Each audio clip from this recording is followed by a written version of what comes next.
Assalamualaikum warahmatullahi wabarakatuh. Perkenalkan nama saya Nindi Widiawati dengan NPM 5016131048 dan kelas Pancasila 32.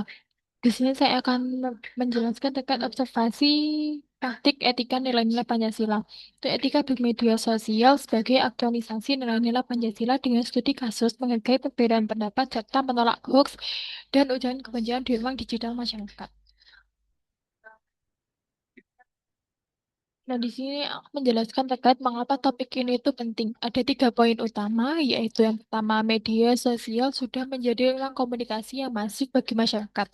Yang kedua, kemudahan ini juga membuka celah penyebaran hoax dan ujaran kebencian. Dan yang ketiga, kondisi ini menjadi ujian nyata bagi pengamalan sila pertama dan kedua Pancasila khususnya. Dan ini ditegaskan terkait pertanyaan besar terkait penelitian ini, yaitu apakah nilai-nilai Pancasila ini benar-benar dipraktikkan warga dalam interaksi digital. Nah, selanjutnya juga ditemukan rumusan masalah, yaitu bagaimana bentuk praktik etika di media sosial warga terkait perbedaan pendapat dan sikap terhadap hoax atau ujaran kebencian. Yang kedua adalah bagaimana praktik tersebut dianalisis dari perspektif pendidikan Pancasila, khususnya sila pertama dan kedua. Nah, untuk tujuan penelitian ini yaitu yang pertama adalah mendeskripsikan hasil observasi lapangan mengenai etika di media sosial masyarakat. Yang kedua, untuk menganalisis temuan secara kritis, reflektif dari sudut pandang pendidikan Pancasila. Dan yang ketiga adalah untuk merumuskan rekomendasi penguatan literasi digital berbasis nilai Pancasila. Nah, untuk metode penelitiannya tetap ada 3, yaitu yang pertama menentukan objek observasi, yaitu grup WhatsApp warga dan kolom komen media sosial komunitas komunitas lokal. Yang kedua adalah teknik pengumpulan datanya ini melalui observasi dan wawancara singkat dengan admin grup WhatsApp tersebut. Dan yang ketiga, analisis datanya dengan mengkategorikan pola komunikasi lalu menafsirkannya menggunakan kerangka pendidikan Pancasila. Nah, yang temuan pertama ini terkait menghargai perbedaan pendapat dan ini merupakan aktualisasi sila kedua Pancasila, yaitu kemanusiaan yang adil dan beradab. Nah, ini dijelaskan bahwa warga itu umumnya menyampaikan pendapat berbeda dengan bahasa yang santun.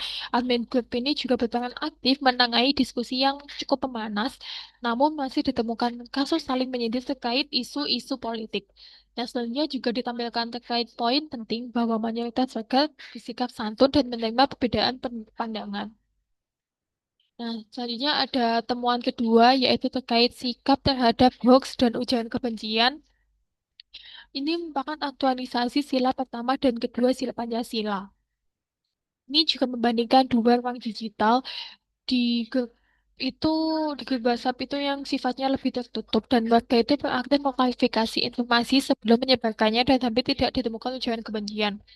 Sebaliknya, di kolom komen publik yang lebih terbuka dan anonim itu ditemukan komentar yang merendahkan kelompok agama atau etnis tertentu, terutama saat isu-isu nasional. Hanya ada analisis perspektif pendidikan Pancasila. Ini merangkum 4 poin analisis, yaitu media sosial menjadi tempat pendidikan karakter, kedekatan sosial mempengaruhi kepatuhan etika warga, dan peran admin grup WhatsApp ini penting sebagai penjaga nilai. Dan masih ada kesenjangan literasi digital, terutama di kalangan warga lanjut usia. Selanjutnya, pendidikan ternyata tidak lagi cukup hanya di ruang kelas karena masyarakat ini juga sekarang juga belajar nilai kebangsaan lewat pengalaman langsung di dunia maya. Selanjutnya juga ditemukan bahwa kesenjangan kemampuan mengecek fakta literasi digital ini menjadi tantangan yang perlu masuk ke dalam kurikulum pendidikan Pancasila. Tentunya dari penelitian ini dapat ditarik kesimpulan ada 3 poin, yaitu yang pertama, nilai sila pertama dan kedua secara umum masih diamalkan, yaitu terkait sikap santun dan kebiasaan klarifikasi informasi. Yang kedua, celah pelanggaran itu tetap ada, terutama hoax dan komentar merendahkan di ruang publik yang anonim. Dan poin ketiga adalah kepatuhan etika dipengaruhi kedekatan sosial dan tingkat literasi digital warga. Dan untuk rekomendasi untuk penilaian ini yaitu ada 3 poin juga. Yang pertama, integrasi literasi digital secara eksplisit dalam pendidikan Pancasila. Yang kedua, perkuat peran admin atau tokoh-tokoh masyarakat ini sebagai agen penjaga etika ruang digital. Dan yang ketiga adalah untuk mendorong klarifikasi dan cek fakta sebelum membagikan informasi.